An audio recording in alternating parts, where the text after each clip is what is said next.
De zevende editie van het Oktoberfest in Venray is dit jaar verhuisd van de Sint-Anna-trein naar de tennishal Maaskoert in Velten. Voor mede-organisator Per Pelser was deze verandering onvermijdelijk. We hebben 6 jaar met veel plezier op het Sint-Anna-trein gezeten. Dat was een leuke locatie. Het lag wel wat ver weg. Maar ja, de locatie wordt verkocht, of in ieder geval daar zijn de plannen voor. En volgend jaar dan worden die uitgevoerd. Dus het werd tijd dat we een nieuwe locatie gingen zoeken. En toen kwamen we hier bij Twan Lens uit bij de Schaapskooi. En die heeft een vergunning om een aantal feesten te mogen houden per jaar. En hebben we deze hal, of een gedeelte van de hal, omgetoverd in een Oktoberfestzaal. Niet alleen de locatie is nieuw, maar ook aan de opzet van het feest is gesleuteld. We hebben in het verleden altijd 2 avonden gedaan en hebben er na lang weken en wegen toch besloten om er 1 avond te gaan doen. Om gewoon één goed groot feest te houden, omdat ja, met 2 avonden is Venray toch, je moet het toch echt van Venray hebben, er komen wel wat mensen van buiten Venray. Dan heb je 2 wat kleinere avonden en liever hadden we nu 1 grote avond. En hier kunnen we alle kanten op. Als het meer wordt, dan kunnen we uitbreiden. En als het minder wordt, dan kunnen we ook weer een andere kant op. Dus vandaar dat we daarvoor gekozen hebben. Het is nu een VIP-gedeelte aan de zijkant. Een verhoogd podium waar mensen voor 50 euro eten en drinken hebben de hele avond. En de entree is erbij inbegrepen.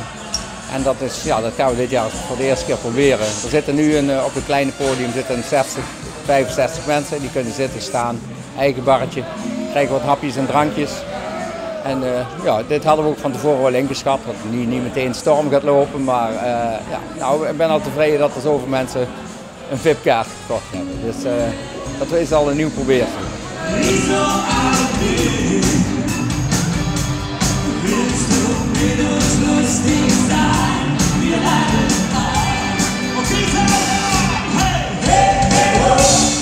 Een van de acts deze avond was Alpenparty. Zangeres Lotte komt met de 10-koppige Spitzenband door heel Nederland op feesten waar de bezoekers in lederhozen en Tiroler pakjes op afkomen. De ervaring van Alpenparty is dat het Oktoberfest geen concurrent wordt van carnaval. Nein, es sind 2 verschiedene Sachen.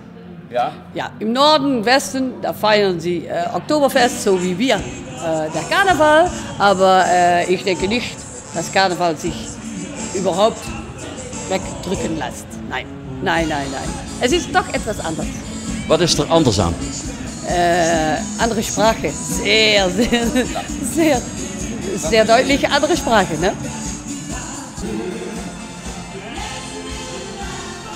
Het aanwezige publiek was in grote getalen naar het Oktoberfest gekomen om met grote pullen en volle teugen te genieten tot in de kleine uurtjes. Hoi, Teun!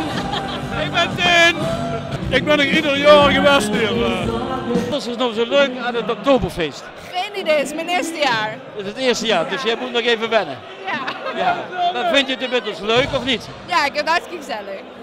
De gemoedelijkheid van alle mensen onderling, er is nooit gedoe. Bier uiteraard.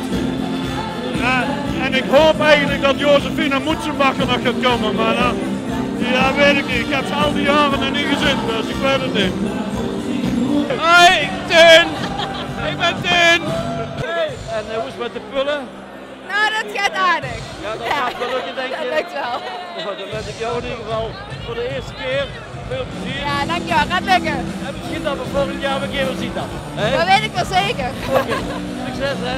Hoi, Teun! Ik ben Teun!